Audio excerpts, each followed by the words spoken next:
Ang aking kwento ay hango sa totoong buhay ng aking pinsan, si Andrea. At ayon na rin sa pahintulot niya, gaya ng naunang kong kwento ay akin lamang itinago ang tunay nga niyang pangalan dahil na rin sa gusto niyang ipribado ito. Ating itutuloy ang kwento ko tungkol sa pinsang kong si Andrea. Lumago at lumago na nga ang kanyang computer shop. Itatago natin ang pangalan ng kanyang asawa, si Kuya Nante. At nakuha rin nila, rentahan na ang kabilang apartment noon at dumami na rin units nila ng computer. Dating units nila dati ay naging 22, naging 33 units na ngayon.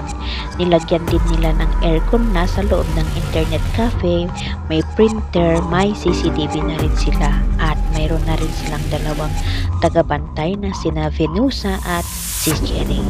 Pero bago pa nila nakuha ang kabilang apartment, may kwento-kwento na doon sa dating tenant na may nagpapakita nga daw lalaki doon sa kanila, pero ayaw naman maniwala ni pinsang kong Andrea, kumbaga tinatawanan niya lang.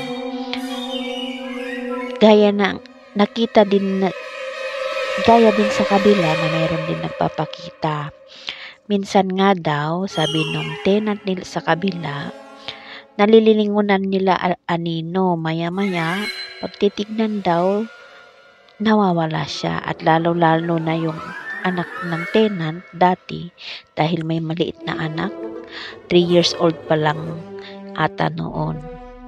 Minsan daw may sinabi ng anak na may anak na may tinuturo daw siyang tao.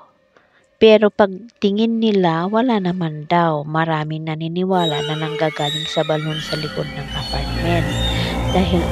At may puno doon ng goyobano dahil doon ay yung hindi pa masyadong improve, yung apartment ay may balon doon at saka may punong goyobano ay nandoon pa noon.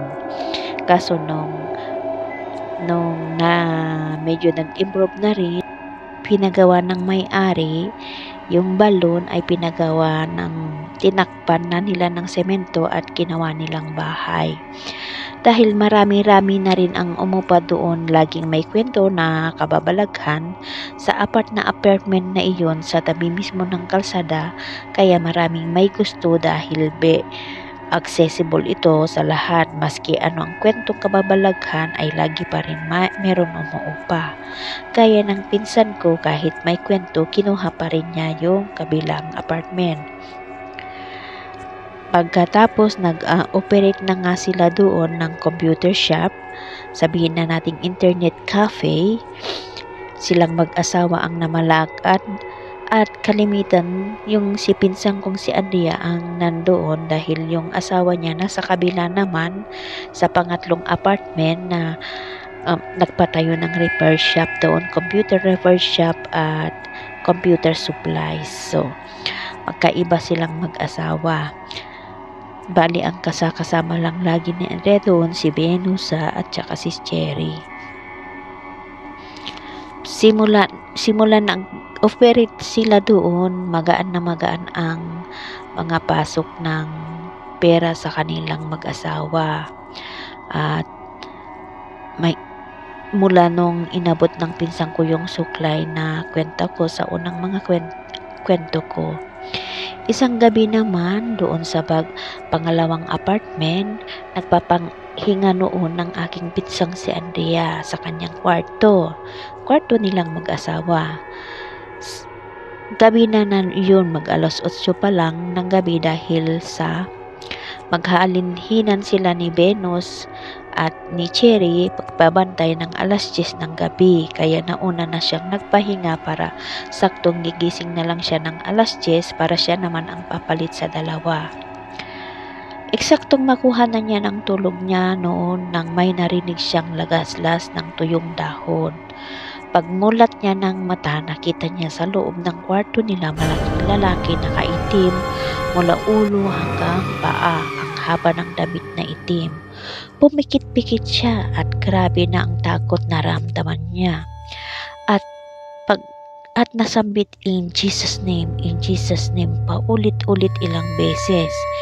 Yung lalaki nakamasid lang sa kanya at nakatingin lang. Basta tuloy-tuloy lang ang pagsambit niya rin ng in Jesus' name, in Jesus' name, in Jesus' name, in Jesus' name. Maya-maya, biglang nawala na daw yung malaking tao, matangkad na lalaki nakaitim. Dali-daling binuksan ng pinsan ko si Andia yung ilaw. Pagbukas ng ilaw, walang tao at dali-dali na siyang bumaba doon sa computer. Hindi rin niya nagawang ikwento sa kanyang dalawang kasama dahil ayaw niyang matakot yung dalawa niyang kasama, lalo na't ang internet cafe nila minsan nagsasara sila ng mga 2:00 ng madaling araw.